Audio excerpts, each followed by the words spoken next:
kingdom where magic and miracles were part of everyday life, there lived a brave adventurers named Paul and Silas. They traveled far and wide, sharing the teachings of Jesus and spreading love and kindness wherever they went.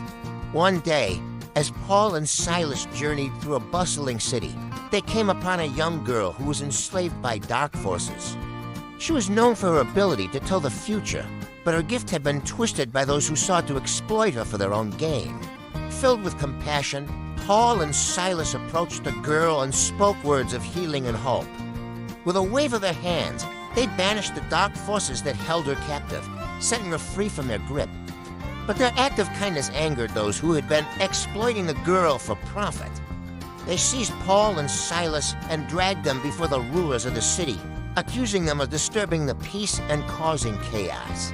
Without a fair trial, Paul and Silas were thrown into the darkest dungeon, their hands and feet bound in heavy chains. But even in the depths of despair, they did not lose hope. As they sat in their cold and damp cell, Paul and Silas began to sing songs of praise to the Lord. Their voices echoed through the stone walls, filling the dungeon with light and joy. Suddenly, a great earthquake shook the ground, causing the chains to fall from Paul and Silas's wrists and ankles. The prison doors flew open, and the guards stood frozen in fear, but Paul and Silas remained calm.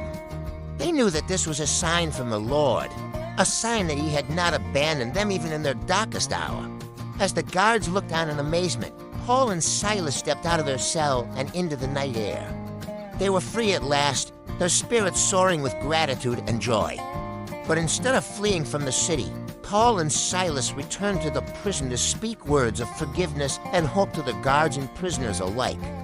They shared the message of Jesus, telling all who would listen of his love and mercy. And in the days that followed, many hearts were touched by their words, and the city was forever changed by the miraculous escape of Paul and Silas. For even in the darkest of times, the light of God's love shines bright, guiding us on our journey through life.